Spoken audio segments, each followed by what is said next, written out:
Hello, and a warm welcome to the program. I'm Melinda Akinlami. Our focus is on the Northwest today, but first, our top stories. The President has written to the National Assembly seeking the approval of 1.76 trillion naira as new borrowing plan in the 2024 Appropriation Act to part-finance the budget deficit. This request was read by the Speaker during plenary.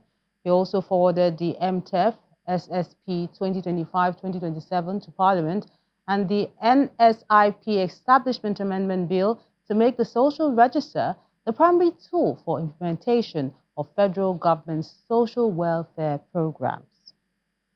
Vice President Kashim Shettima says efforts are being made to strengthen community policing and enhance border security across the country, especially in the north, which is currently faced with security challenges. The Vice President stated this at the opening of a stakeholders roundtable on Northern Nigeria youth development in the nation's capital, Abuja. He asked governors in the region to take advantage of the opportunities provided by the administration of President Bola Tinubu to empower youths in their state.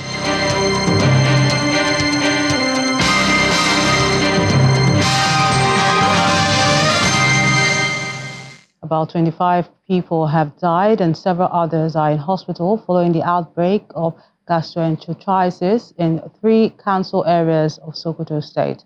The State Commissioner for Health, Asabi Balarabe, who disclosed this to journalists, said currently the state is treating 15 active cases who were diagnosed after laboratory tests based on culture and sensitivity. She added that 1,160 people were said to have been infected by the outbreak, and 25 of the victims have already succumbed. However, the state rescue teams are working with the government to manage and prevent a further spread. Flood victims in Zamfara state are urgently appealing for humanitarian assistance following a devastating flood that has left many communities in dire straits. The recent flood in some local government areas, which caused widespread displacement, destruction of homes, and loss of farmlands, worsened the already challenging living conditions in the state. The flooding in Zamfara state affected several local government areas, including Gumi, Kaso, Anka, Maladun, and Talata Mafara.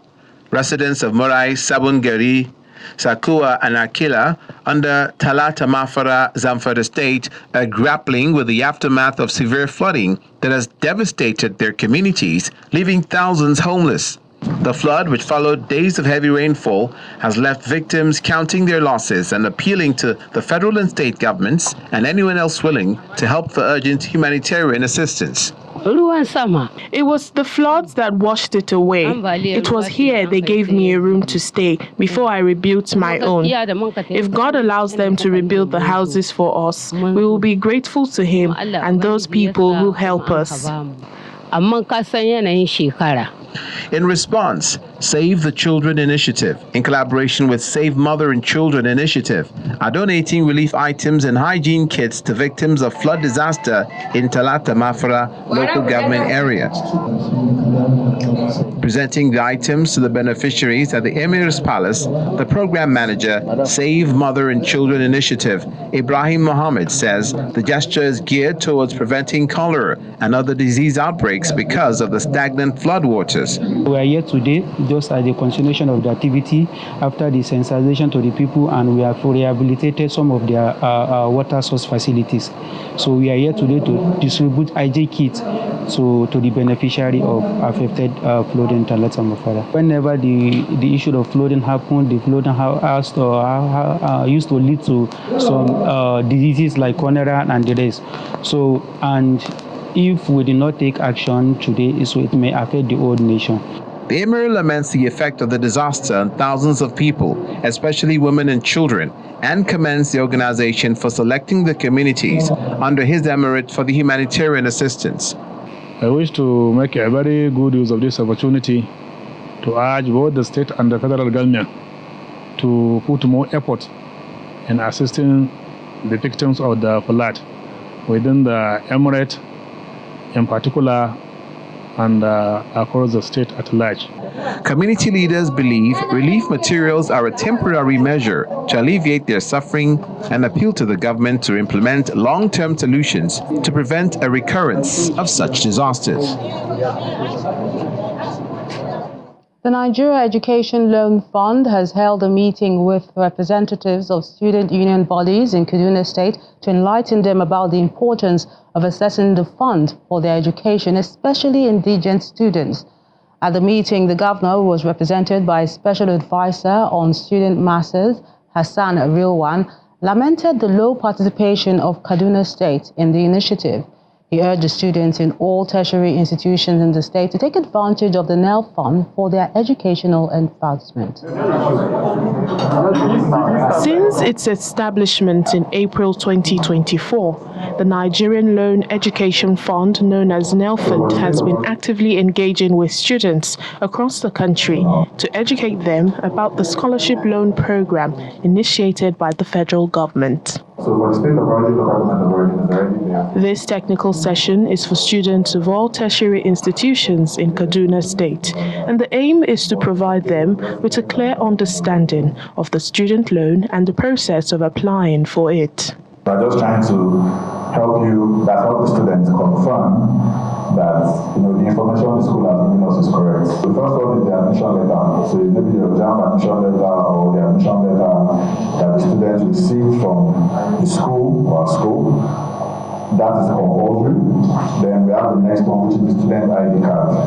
So now for the student ID card, it's not compulsory because we believe some of our applicants, the 100-level students that haven't gotten their ID cards yet, so we left it optional. Speaking on the benefits of the scholarship loan, the Special Advisor on Students Matters to the Kaduna State Governor, Hassan Rilwan, laments the low participation of students from the state and the need to improve the numbers. The Office of the Governor realized that the number of student beneficiaries from Kaduna State is abysmal when compared to the actual student population of Kaduna State students.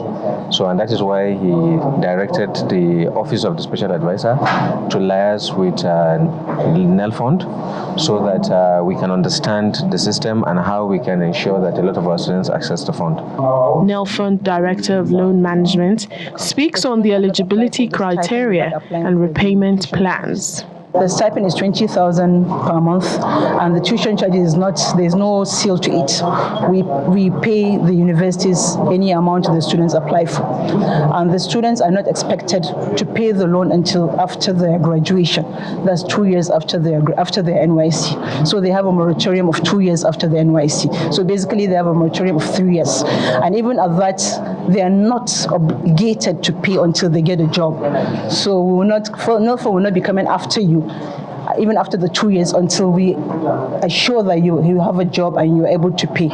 Representatives of students from various tertiary institutions in Kaduna State who participated in the advocacy meeting expressed relief for such intervention. In all the states we have in the country, it's only Kaduna State that start initiating such event. Why? Because Kano and Katsina and all other states, the students are just going and apply. Some people are saying, I applied, I'm yet to receive the scholarship. But now the Kaduna State government see a reason to collaborate with NEL Fund under the Office of Senior Special Advisor on Student Matters to give orientation to the ICT directors and SUG president.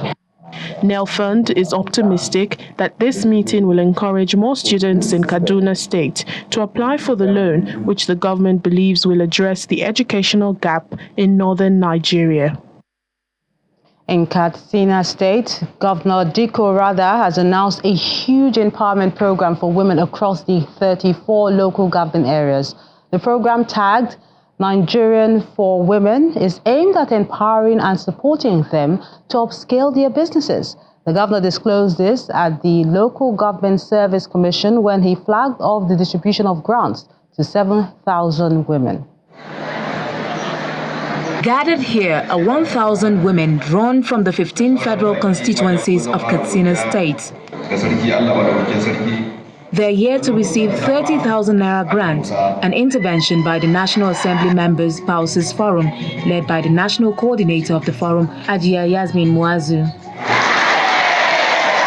Encouraged by this initiative, the Katsina State Governor, Diko Rada, announced plans to embark on a huge empowerment program to the tune of 5 billion Naira to upscale women-owned businesses in the state. Together with the effort the First Lady is making in changing the lives of the people of Katsina State, as well as the effort the Ministry of Women Affairs is doing to support women in all ramifications, I think we have, in fact, just in a very close time, I think we are going to engage in an empowerment program which will engulf about 5 billion naira for the support of women in the state. We are on the verge of the organization and planning, and I'm the one chairing the committee in the program we call Nigerian for Women program. In her remarks, the State Commissioner for Women Affairs, Adiza Yaradua, explained that her ministry is already developing the concept of the huge empowerment program announced by the governor, which she says will be rolled out in 2025. It's still in the early stages. We're developing the concept of the empowerment, and hopefully mid next year this will be rolled out. But in the meantime, we're also looking at other empowerment programs for at least the petty traders. He's asked us to go around the 34 LGAs to look for trades that these women are known for in their local government, and we can empower them either with cash token or equipment to upscale their businesses. In October this year, Governor Rada flagged up the empowerment of 6,100 vulnerable women across the 34 local government areas of the state. The idea was to give them skills to produce noodles in the comfort of their homes to feed themselves and their families. The Kebbi state government has refuted claims of its involvement in supporting illegal mining activities in the state. During the media briefing, the Commissioner for Solid Mineral Development and Mining, Aliru Wasagu, and the Commissioner for Information and Culture, Yakubu Ahmed, clarified the government's position.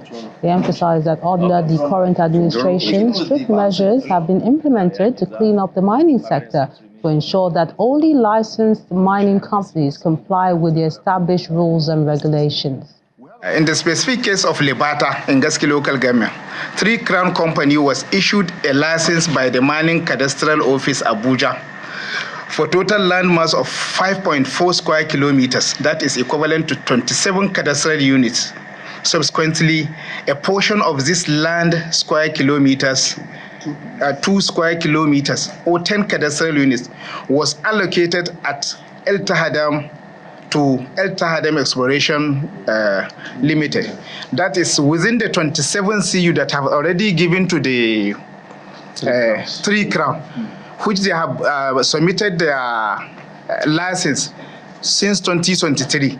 So it is important to emphasize that the Kebbi State Ministry of Solid Minerals Development and Mining has no involvement in this conflict. While 3 Crown Company registered with the state government in the 2023, the El Tahadam Company did their own in 2024. 3 Crown fully completed the licensing process from the state to the federal level. Let me state categorically that Kebbi State government is not supporting illegal mining activities as alleged by www.truthnigeria.com. On the contrary, the government remains committed to sanitizing the mining sector in the state. The Kebbi State government has also pledged to enhance security. We'll tell you more about that when the program returns in a moment. Join us again.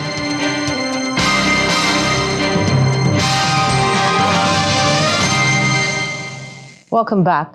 The Kebbi State government has promised to provide more vehicles to aid security agencies in addressing the rising challenges in the state. The governor, Nasir Idris, made the pledge during a condolence visit to Mera community in Auge local government area, which recently suffered a deadly attack by bandits that claimed about 15 lives. He also cautioned bandits, informants, and other criminals that the government will deal decisively with them, emphasizing his readiness to approve death sentences for those found guilty of heinous crimes. The federal government, through the Office of Chief of Defense Staff and NSA, has taken proactive measures by sending security agencies to the affected areas. And the Kebbi state government has also do the needful to ensure that the security agencies are not lacking anything. We have provided vehicles, security vehicles before, and we look at it that based on what we saw on ground, we have decided also to add additional vehicles, ILOCs, for our security agencies so that they will be able to be alive to their own responsibilities and at the same time to man all areas where we feel that those areas are volatile areas, especially some villages that are close to borders between Kebbi State and Niger Republic. Sokoto State's initiative to ease economic hardship by offering a 55% discount on rice and other essentials appears to be yielding results, with rice prices steadily dropping in the market. Residents have praised the subsidized rice program, noting that it has improved access to food and curbed financial strain during these hard economic times. Governor Ahmed Ali of Sokoto State decided to allocate 14 billion naira to purchasing rice to be sold at subsidized rates across the state's 23 local government areas, ensuring better access to food for the residents. Former Deputy Governor Chiza Abdullahi was appointed to oversee the special committee with security personnel and EFCC operatives, ensuring transparency and preventing exploitation. I'm not an economist, but at least I can tell you and I can assure you that people are very happy, and some people for some days now, they have not gone to the main market to buy. So that impact is really what is happening on the ground. Something that is being sold at the market about 80,000, 85,000, 90,000, the governor graciously approved it to be sold at 38 naira 700, 38,000 naira 700. That's a tremendous reduction for everyone. The beneficiaries, including residents from Yar Akija, Dogondaji, and Hubari, expressed their gratitude, affirming that the initiative is lowering the market prices and providing much-needed relief. If you consider the price of the commodities in the market now, it is really coming down. There is impact. People are realizing at the beginning they thought it was a fiction. Now they know it is a reality. And the prices are coming down, and this will continue for a very long time, inshallah, unfailingly. I used to buy one bag of rice, I think around 80,000 naira, but this month I get it 38,700 naira. So I really appreciate. The state government says it is committed to mitigating economic challenges and ensuring food security for all in Sokoto State. Kaduna State has played host to a workshop tagged National Digital Economy, set to deliberate on the laws that will promote the bill and its impact on the economy. The stakeholders meeting aims to enlighten the public about the bill and how to leverage on it to meet up with the world's technical standards globally.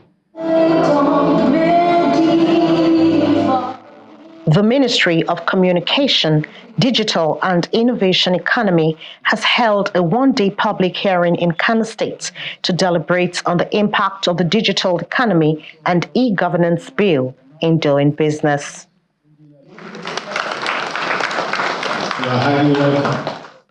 Representing the Minister of Communications, Innovation and Digital Economy is one of his aides, Lawan Gwadabe, who says the stakeholders' engagement is to highlight the benefits of the bill to Nigerians in terms of digital growth. Pave way for various digital innovations to come up. It will pave way for government to digitize their processes so that it will have a seamless citizens to government engagement and government to citizens engagement. So the bill actually serves as guidance to ensure that every individual or government body or corporate body follows it to ensure that there is a seamless engagement using the digital platforms they are. The Kano State government welcomes the National Digital Economy Framework as it will enhance the transition into the trend of digitalization. Because if you have something that is guiding you and is changing the traditional way we are moving from the traditional paper-based system into an electronic paper electronic system, which will bring a serious change or shift from the normal bureaucracy to a serious system. Those at the event note that the bill will address the increasing rate of unemployment, insecurity, and others. So one of the challenges we have faced is literacy, and we also, to mitigate this challenge, we were also suggesting how the public, the private, everybody can come together to, talk about digital literacy, spread the gospel about this bill, and how it can come in to curb a lot of social menaces as we face in our societies now. My concern is the increasing rate of street beggars that are supposed to be avenues for taking them from the streets. For example, straight to school, or straight to training centers, straight to factories, straight to industries. So this kind of opportunity is there already in digital ecosystem. And of course, this bill, when properly implemented, will take care of all the challenges we have in northern Nigeria and Nigeria at large. The public and private sector has a huge role to play in the implementation of the bill as the ministry continues its sensitization across the country to address digitalization illiteracy. From Kano Commercial City, Nanchin Vincent, Channels Television News. That's the program today. Thank you so much for watching. I'm Melinda Akinlami.